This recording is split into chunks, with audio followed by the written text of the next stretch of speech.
महाराष्ट्र की 2022 बैच की trainee IAS अधिकारी पूजा खेड़ेकर इन दिनों काफी चर्चा में है। उन्होंने यूपीएससी सिविल सेवा परीक्षा 2021 में 841वीं रैंक हासिल की थी। वह महाराष्ट्र कैडर के अधिकारी हैं। पहले वह पुणे में तैनात थी, हालांकि अब पूजा को महाराष्ट्र के वाशिम में स्थानांतरित कर दिया गया है। पूजा खेड़ेकर उस समय चर्चा में आई जब उन्होंने लाल नीली बत्ती और वीआईपी नंबर प्लेट को अपनी निजी ऑडी कार पर इस्तेमाल किया। इससे भी ज्यादा विवाद तब हुआ जब उन्होंने प्रशासन से कुछ ऐसी सुविधाओं की मांग की जो आईएएस में प्रोबेशनरी अधिकारियों को नहीं मिलती है। पूजा खेड़ेकर ने ट्रेनी के रूप में ड्यूटी ज्वाइन करने से पहले ही अलग केबिन, कार, आवासीय क्वार्टर और एक चपरासी मुहैया कराने की मांग की थी। हालांकि उन्हें ये सुविधाएं देने से मना कर दिया गया था। उन पर यह भी आरोप लगा है कि खेड़ेकर के पिता ने अपनी बेटी की मांगों को पूरा करने के लिए जिला कलेक्टर ऑफिस पर दबाव भी डाला था। आपको बता दें कि पूजा खेड़ेकर के पिता दिलीप खेड़ेकर एक रिटायर्ड आईएएस अधिकारी हैं। वह अहमदनगर लोकसभा सीट से चुनाव भी लड़ चुके हैं। उन्होंने अपने लोकसभा चुनाव के हलफनामे में 40 करोड़ रुपए की संपत्ति दिखाई है।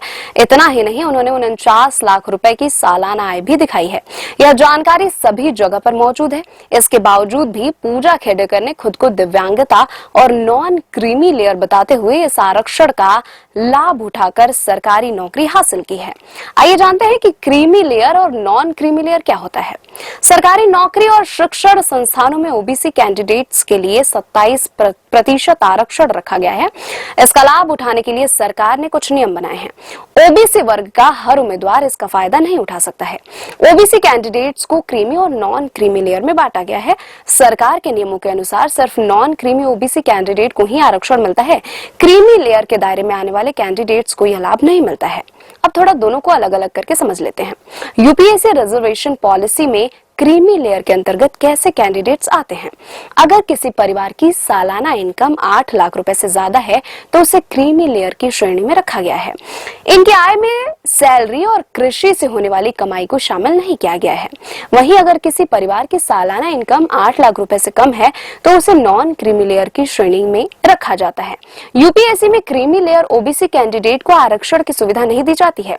अगर ओबीसी कैंडिडेट के परिवार में से कोई भी राष्ट्रपति, उपराष्ट्रपति, उच्चतम एवं उच्च न्यायालय के जज, संघ लोक सेवा आयोग के अध्यक्ष और सदस्य राज्य लोक सेवा आयोग के अध्यक्ष और सदस्य नियंत्रक एवं महालेखा परीक्षक और मुख्य निर्वाचन आयुक्त जैसी सरकारी नौकरी में हैं, तो इन्हें क्रीमी लेयर की कैटेगरी में रखा जाता है। यूनिवर्सिटी, बैंक, बीमा कंपनियों के अधिकारी, डॉक्टर, इंजीनियर, किसी सेवा या निजी कंपनी में अधिकारी, सेना में कर्नल या उससे ऊपर के रैंक का अधिकारी या वायुसेना, नौसेना और पैरामिलिट्री में समान रैंक के अधिकारी को क्रीमी लेयर में गिना जाता है। अगर इन उम्मीदवारों के परिवार का शहर में अपना घर, अच्छी इनकम और जमीन है तो उन्हें ओबीसी आरक्षण नहीं दिया जाता है, यानी कि उन्हें नॉन क्रीमी लेयर के अंतर्गत नहीं रखा जाता है।